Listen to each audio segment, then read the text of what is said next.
నమస్తే BCN news కి స్వాగతం. నా పేరు నీలిమ. ముందుగా ముఖ్యాంశాలు. దావోస్ లో ఐబీఎం చైర్మన్ అరవింద్ కృష్ణతో సీఎం చంద్రబాబు కీలక సమావేశం. అమరావతిలో క్వాంటమ్ కంప్యూటింగ్ సెంటర్ ఏర్పాటుకు ప్రతిపాదన.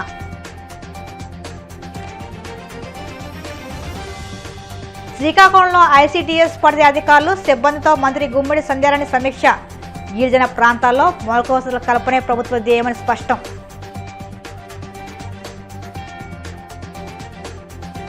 చంద్రపూర్లో 20 లక్షలతో చేపట్టనున్న మంచినీటి పథకం పనులకు శంకుస్థాపన చేసిన మంత్రి నిమ్మల. గ్రామాల్లో రక్షిత నీటి సరఫరాకు ప్రభుత్వం కృషి చేస్తుందని వెల్లడి. మంగళగిరి జనసేన పార్టీ కార్యాలయంలో జనవాణి కార్యక్రమం. ప్రజల నుంచి అర్జీలు స్వీకరించిన కాకినాడ రూరల్ ఎమ్మెల్యే పంతం నానాజీ. ఆంధ్రప్రదేశ్కు పెట్టుబడులను ఆకర్షించే లక్ష్యంతో స్విట్జర్లాండ్లోని దావోస్లో పర్యటిస్తున్న సీఎం చంద్రబాబు ప్రపంచ ప్రఖ్యాత టెక్ సంస్థ ఐబీఎం చైర్మన్ సీఈఓ అరవింద్ కృష్ణతో ఉన్నత స్థాయి సమావేశం నిర్వహించారు. రాష్ట్ర రాజధాని అమరావతిలో క్వాంటమ్ ఇన్నోవేషన్ సెంటర్, ప్రత్యేకించి క్వాంటమ్ కంప్యూటింగ్ కేంద్రాన్ని ఏర్పాటు చేయాలని ఈ సందర్భంగా చంద్రబాబు ప్రతిపాదించారు. రాష్ట్ర ప్రభుత్వ ప్రతిపాదనలకు ఐబీఎం సానుకూలంగా స్పందించినట్లు తెలుస్తుంది. ఈ సమావేశంలో ముఖ్యమంత్రితో పాటు మంత్రి నారా లోకేష్ కూడా పాల్గొన్నారు. క్వాంటమ్ టెక్నాలజీ రంగంలో ఆంధ్రప్రదేశ్ను దేశంలోనే అగ్రగామిగా నిలిపేందుకు పూర్తి సహకారం అందించాలని వారు ఐబీఎంను కోరారు. శ్రీకాకుళం జిల్లాలో సంక్షేమ పథకాల ప్రగతిపై మంత్రి సంధ్యారాణి సమీక్ష నిర్వహించారు.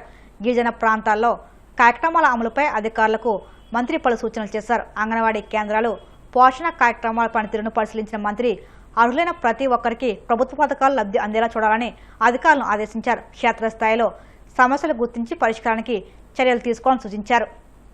రాష్ట్రంలో 55,706 అంగన్వాడీ సెంటర్స్ ఉన్నాయి. ఆ సెంటర్స్ లో ఇక్కడ మన శ్రీకాకుళం జిల్లాకు వస్తే 16 ప్రాజెక్టులు ఉన్నాయి.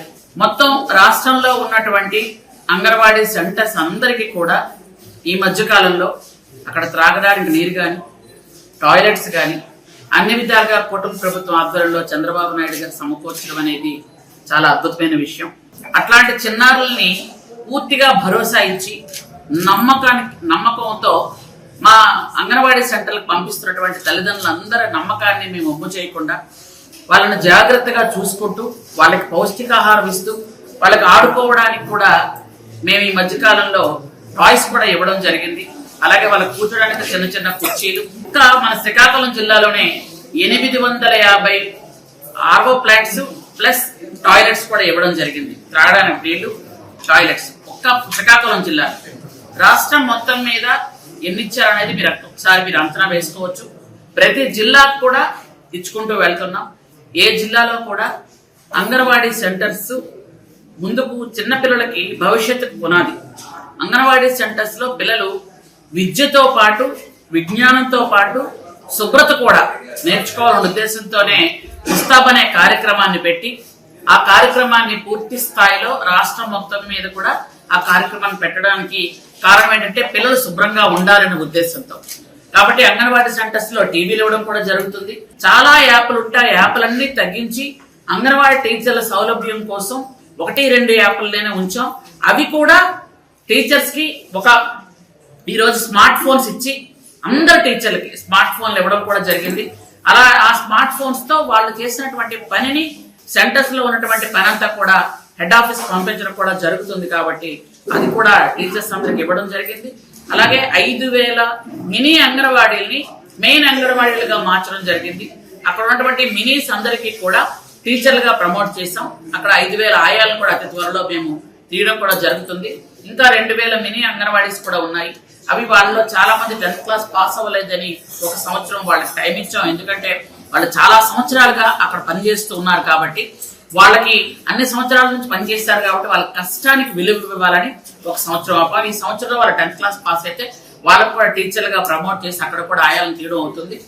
అంగన్వాడీ టీచర్లు అందరూ గ్రాడ్యుయేట్ కూడా ఇచ్చినటువంటి ఏకైక ప్రభుత్వం ఏది అంటే కూటమి ప్రభుత్వం. అది చంద్రబాబు నాయుడు గారి ఆధ్వర్యంలోనే జరిగింది.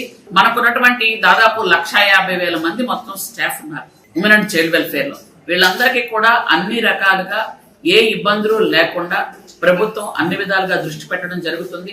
వాళ్ళ జీతాలు కూడా ప్రతి 1వ తేదీకి జీతాలు పడే విధంగా అన్ని కూడా కార్యక్రమాలు చేస్తున్నాం. ఎక్కడెక్కడైతే ఈ అంగన్వాడీ సెంటర్స్ రిపేర్లో ఉన్నాయో అవన్నీ కూడా త్వరితగతిన పూర్తి చేయడానికి కూడా మేము రెడీ చేస్తున్నాం. దాదాపు 1000 వరకు అంగన్వాడీ సెంటర్స్ 80%, 90% పూర్తి అయిపోయి ఉండిపోయినాయి, కొన్ని ఉన్నాయి. అవి కూడా అతి త్వరలో మేము పూర్తి చేస్తున్నాం. ట్రైబల్ వెల్ఫేర్ డిపార్ట్మెంట్ కి వచ్చినట్టయితే శ్రీకాకుళం మీకు అందరికీ కూడా తెలుసు. ఎందుకంటే మొన్నటిదాకా మనకి సీతంపేట ఐటీడీ ఇక్కడే ఉంది, ఇప్పుడు సీతంపేట ఐటీడీ పాలకొండలో ఉంది. కానీ ఏ కార్యక్రమం అయినా ఏదైనా సరే గిరిజనులకు సంబంధించిన అన్ని కార్యక్రమాలు కలెక్టర్ గారు కానీ వివో గారు కానీ అన్ని దృష్టిలోని పెట్టి చూస్తున్నారు. ఎక్కడైనా గిరిజన హాస్టల్స్ ఉన్నా ఈ హాస్టల్స్ లో కూడా ఇంత పూర్వంలా కాకుండా దుప్పట్లు, బెడ్షీట్లు, ప్లేట్లు, గ్లాసులు అన్ని కూడా హాస్టల్స్ కి ఇవ్వడం జరిగింది. పిల్లల తాలూకా శుభ్రతను పాటిస్తూ వాళ్ళకి యూనిఫామ్ గానీ, బుక్స్ గానీ, షూలు గానీ, బ్యాగ్స్ గానీ మంచి నాణ్యమైనవి ఇచ్చి వాళ్ళందరినీ విద్యను ప్రోత్సహిస్తున్నాం. అలాగే మా రాష్ట్రంలో 1300 కోట్ల రూపాయలతో రోడ్లు వేస్తూ డోలీ మోతలు లేకుండా చేస్తున్నాం. ఇవన్నీ కూడా కేవలం కూటమి ప్రభుత్వంలోనే జరుగుతున్నాయి. ఈ సంవత్సరాల కాలంలోనే మనం చేస్తున్నటువంటి అభివృద్ధి మీరు అంతా కూడా చూస్తున్నారు. ఇవన్నీ కూడా చేసుకుంటూ వెళ్తున్నాం. నా 2 శాఖల్లో కూడా అందరూ కూడా చక్కగా పనిచేస్తున్నారు. పని చేయబట్టే ఈ రోజు women and child welfare department India మొత్తం మీద అన్ని డిపార్ట్మెంట్లో ఉమెన్ అండ్ చైల్డ్ వెల్ఫేర్ గత నెలలో చూసుకుంటే ఫస్ట్ వచ్చింది. ఎక్కడంటే పిల్లలకి, గర్భిణీలకి సిజేరియన్ ఆపరేషన్ లేకుండా నార్మల్ డెలివరీలు చేయడంలో మన ఉత్తరాంధ్ర ఫస్ట్ ఉంది. అది కూడా మనకి అన్ని విధాలుగా మనకు గుర్తింపు, గౌరవం తీసుకొచ్చింది.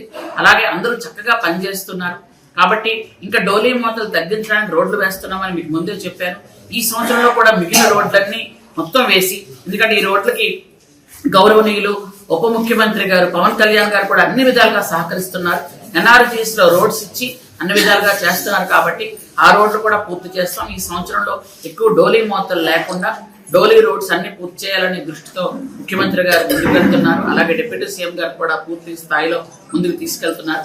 కాబట్టి ఈ కార్యక్రమాలన్నీ చేసుకుంటూ వెళ్తున్నాం. గ్రామాల్లో రక్షిత నీటి సరఫరాకు ప్రభుత్వం కృషి చేస్తుందని మంత్రి నిమ్మల రామారెడ్డి అన్నారు. పశ్చిమ గోదావరి జిల్లా పాలకొండ రూరల్ మండలం చంద్రపరులో 20 లక్షలతో చేపట్టనున్న మంచినీటి పథకం పనులకు ఆయన శంకుస్థాపన చేశారు. ఈ సందర్భంగా మంత్రి నిమ్మల మాట్లాడుతూ చంద్రపరులో మంచినీరు అందించాలనే ఉద్దేశంతో మైక్రో ఫిల్టర్ పైప్లైన్ పనులకు నిధులు మంజూరు చేయించినట్లు తెలియజేశారు.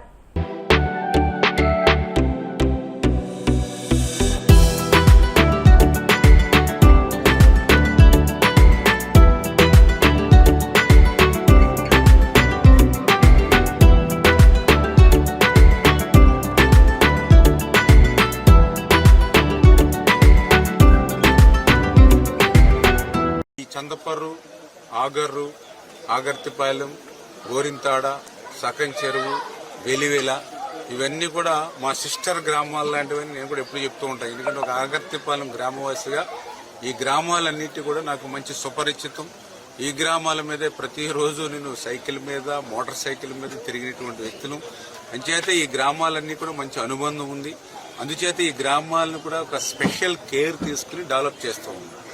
అందులో భాగంగానే గతంలో మీ అందరికీ తెలుసు 14-19లో మొదటిసారి నేను ఎమ్మెల్యేగా ఉన్నప్పుడే మనం పోలపల్లి నుంచి 10 కోట్ల రూపాయలతో ఆగర్తిపాలెం వరకు కూడా మనం వేసినటువంటి ఆర్ఎన్బి రోడ్డే ఈ రోజు కూడా ఉన్నటువంటి పరిస్థితి. మళ్ళీ 19-24లో మళ్ళీ ఆ రోడ్డుని పట్టించుకున్నటువంటి పాపాన లేదు. మళ్ళీ ఈ రోజు మళ్ళీ నేను అధికారంలోకి వచ్చిన తర్వాత పోలపల్లి నుంచి చందపర్రు వరకు కూడా 3,70,00,000 రూపాయలు ఆర్ఎన్బి నుంచి, అదేవిధంగా 3,55,00,000 రూపాయలు ఇరిగేషన్ నుంచి, అంటే అక్షరాల 7,20,00,000 రూపాయలు పోలపల్లి నుంచి చందపర్రు వరకు కూడా సీసీ వాళ్ళు, సిమెంట్ రోడ్డు శాశ్వతంగా మీకు రోడ్డుని ఏర్పాటు చేసేటువంటి విధంగా 7 కోట్ల రూపాయలు ఈ గ్రామం వరకు మంజూరు చేస్తున్నారంటే మరి ఈ చందపర్రు కానీ ఈ చుట్టుపక్కల గ్రామాల పట్ల మాకున్నటువంటి ప్రేమకు, అభిమానానికి, గౌరవానికి ఇది ఒక నిదర్శనం. జనసేన పార్టీ ఎమ్మెల్యేలు జనవాణి కార్యక్రమంలో పాల్గొని రాష్ట్రంలోని పలు ప్రాంతాల నుండి వచ్చిన ప్రజల సమస్యలకు సంబంధించి అర్జీలు స్వీకరిస్తున్నారు. అనంతరం వాటిని అధినేత దృష్టికి తీసుకువెళ్లి పరిష్కరిస్తామని హామీ ఇస్తున్నారు. ఈ నేపథ్యంలో మంగళగిరి జనసేన పార్టీ కేంద్ర కార్యాలయం నిర్వహించిన జనవాణి కార్యక్రమంలో పలు ప్రాంతాల నుంచి వచ్చిన ప్రజల నుంచి కాకినాడ రూరల్ ఎమ్మెల్యే పంతం నానాజీ అర్జీలు స్వీకరించారు. పలు సమస్యలపై తక్షణ సంబంధిత అధికారులతో మాట్లాడి పరిష్కార మార్గాలు చూపారు.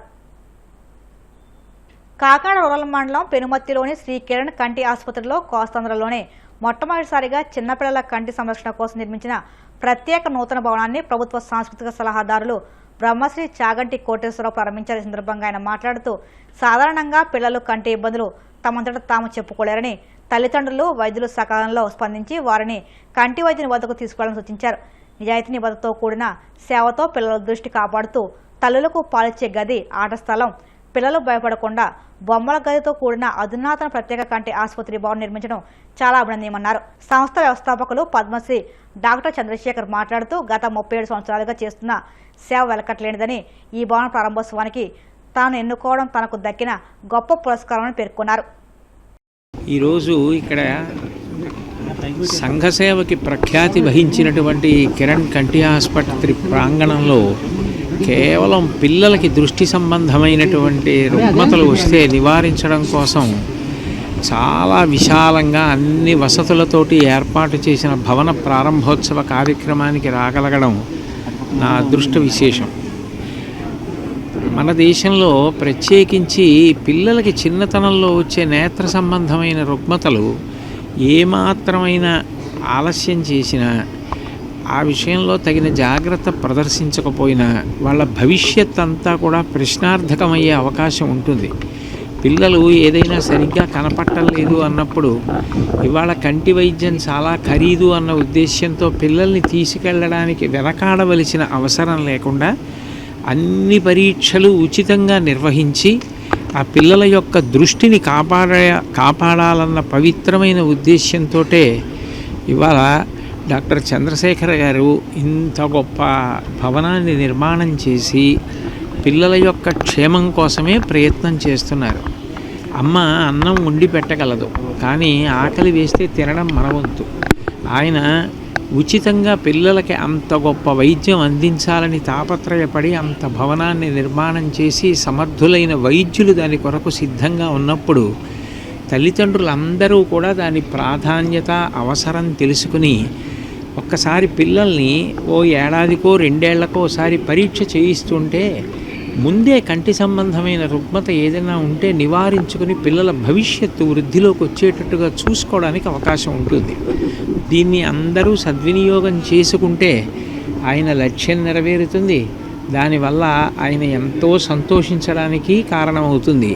మీరు సమాజానికి చెవులు, కళ్ళు వంటివారు కాబట్టి ఈ సందేశం అందరికీ అందడం ద్వారా పిల్లల యొక్క నేత్ర సంబంధమైన ఆరోగ్య పరిరక్షణలో మీరు కూడా సహకరించవలసిందిగా నేను విజ్ఞప్తి చేస్తున్నాను.